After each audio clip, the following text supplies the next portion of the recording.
In the name of the Father, the Son, and of the Holy Spirit. Amen. The Lord be with you. And with your spirit. Good afternoon, my dear brothers and sisters. We celebrate today the memorial of St. Rose of Lima, the Virgin. And so as we prepare to celebrate the mystery of Christ's love, let us acknowledge our prayers and ask the Lord for pardon and strength. Lord have mercy. Lord have mercy. Christ have mercy. Christ have mercy. Lord have mercy. Lord have mercy. May Almighty God have mercy on us, forgive us our sins, and bring us to everlasting life. Amen. Let us pray. O God, you set St. Rose of Lima on fire with your love, so that, secluded from the world in the austerity of life of penance, she might give herself to you alone. Grant, we pray, that through her intercession we may tread the path of life on earth and drink at the stream of your delights in heaven. Through our Lord Jesus Christ, your Son, who lives and reigns with you in the unity of the Holy Spirit, one God, forever and ever. Amen.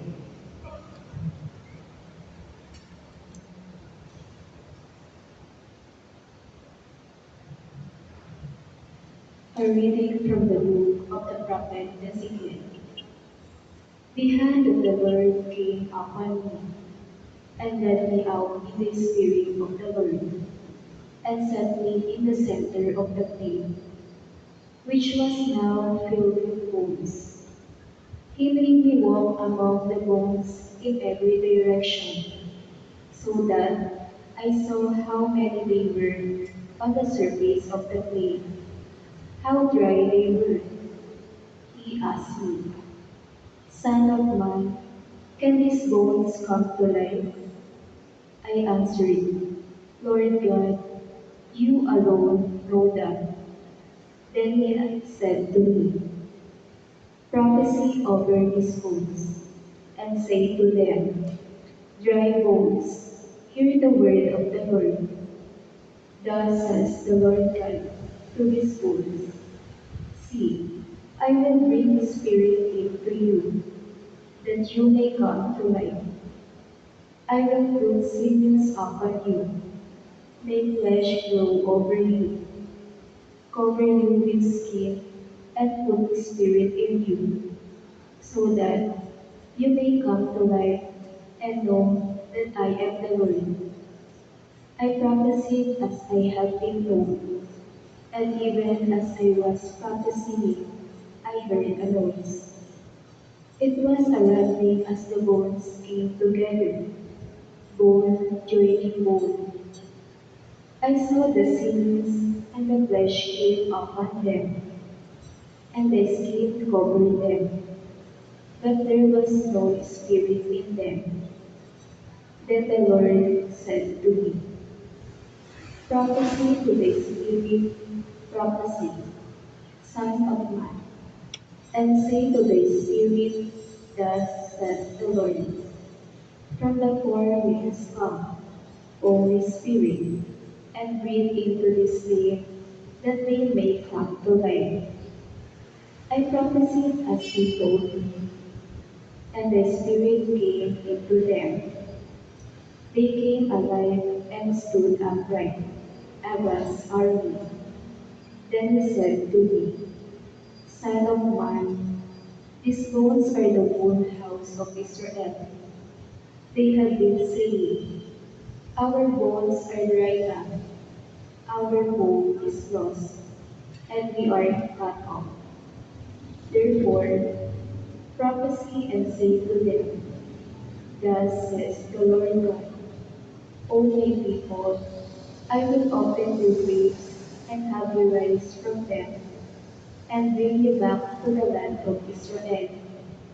Then you shall know that I am the Lord, when I open your graves and have you rise from them, O my people. I will put my spirit in you, that you may live, and I will settle you upon your land.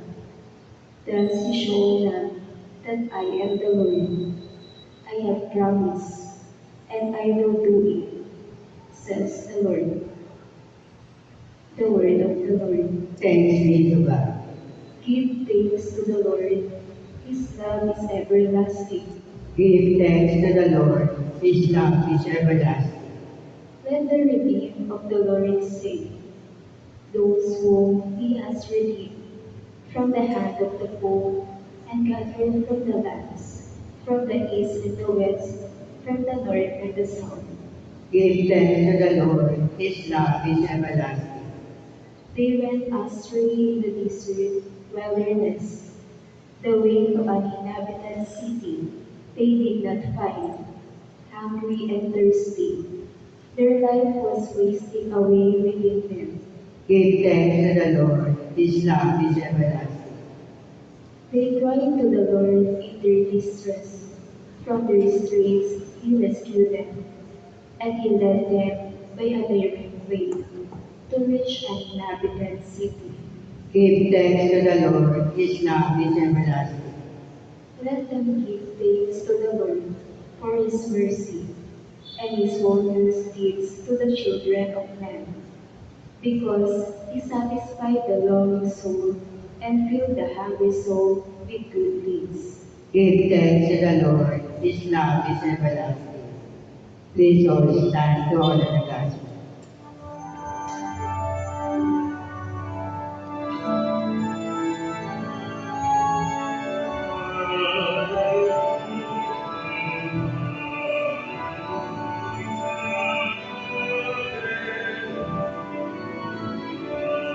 Teach me your paths, my God, guide me in your truth.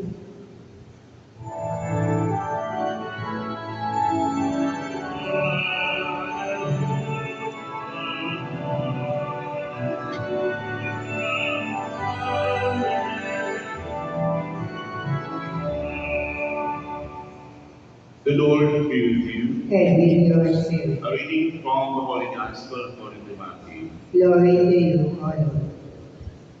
When the Pharisees heard that Jesus had silenced the Sadducees, they gathered together, and one of them, the scholar of the law, tested him by asking, Teacher, which commandment in the law is the greatest?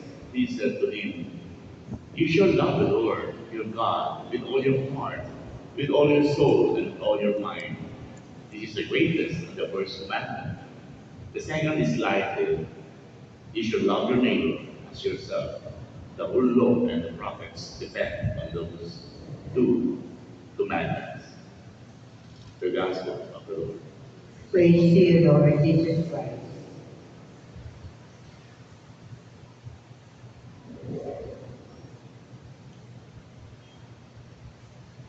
Towards the end of the part of a marriage ceremony, the exchange of consent, the couple prays together as sinasabi nila, grant us, O Lord, to be one heart and one soul on this day forward for better, for worse for richer, for poorer in sickness, and in health until death do us part. This means that they will live together in comfort of forcing or difficulty, and only death can separate them from each other. Jesus in today's gospel is asked what is the greatest commandments. And Jesus answered by citing two, upon which the whole law, as represented by Moses, and the prophet, as represented by Prophet Elijah, depend: love of God and love of neighbor. Actually, the Hebrew scriptures, the Old Testament, are composed not only of the law and the prophets, but also includes the third body of inspired books, the writings. When the Jews refer to their scriptures, they call it Tanakh, or the acronym of Torah, law, Nevi'im, ibig sabihin prophets, and Ketuvim, ibig sabihin writings. However, it is a common practice to refer to the totality of the scriptures as the law and the prophets. These two greatest commandments, like married couple, are inseparable from each other. To witness to the love of God can only find meaning and fruitfulness in its relation to the love of neighbor. So two things we should reflect on about these two great commandments of love. The first is to put God first. Unahin natin lagi ang Diyos. The Pharisees had identified 613 commandments in the Torah, or the first five books of the Old Testament. Of these, 248 were positive, stated as "you shall," and the 365 are negative, stated as "you shall not." And Jesus' response is twofold. He first turns to Deuteronomy 6:15, "You shall love the Lord your God."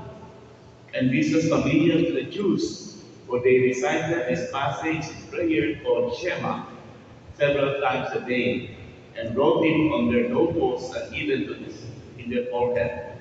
For us, it is a constant reminder that God must be first in our life, because He is our Creator and our Redeemer. God has an absolute claim on us. We owe Him everything. Everything we have is a gift from Him. Every blessing that we receive in life comes from Him. And putting God first in our lives means setting aside the best part of our day for prayer to Him and seeking to live His will at every moment of our lives out of love of Him. And the other one is becoming other-centered. Jesus next turned to the commandment found in Leviticus 19:18. You shall love your neighbor. He combines the two commandments in such a way that one cannot be fulfilled without the other. Kung mahal mo ang Diyos, automatic yan. Mahal mo ang iyong kapwa. Hindi pwedeng pag-iwalayan. Hindi pwedeng mahal ko lang ang Diyos. Kapag mahal mo ang Diyos, kailangan mahal mo rin ang iyong kapwa. There can be no love of God without loving other human persons made in His image. Nor can love of neighbor exist without a pure and purifying love of God. Love for neighbor requires putting others ahead of myself. Being other-centered is the key to our happiness and fulfillment. Kung self-centered ka, masaya ka ba? Kung masugid ka, masaya ka ba? Kung wala kang neighbor, masaya ka ba? Hindi. So to love other means to seek their true good, serving them out of the love of the Lord. We need to come out of ourselves and look beyond the narrow interests of our own egoism and self-love. The more we love authentically, the more fulfilled our life will become. Let us reflect on these words of St. Paul. There are three things that last: faith, hope, and love.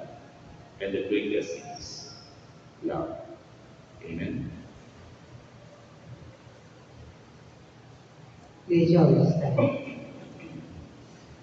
Ladies and gentlemen, please subscribe my YouTube channel, Cap TV, Thank you and God bless.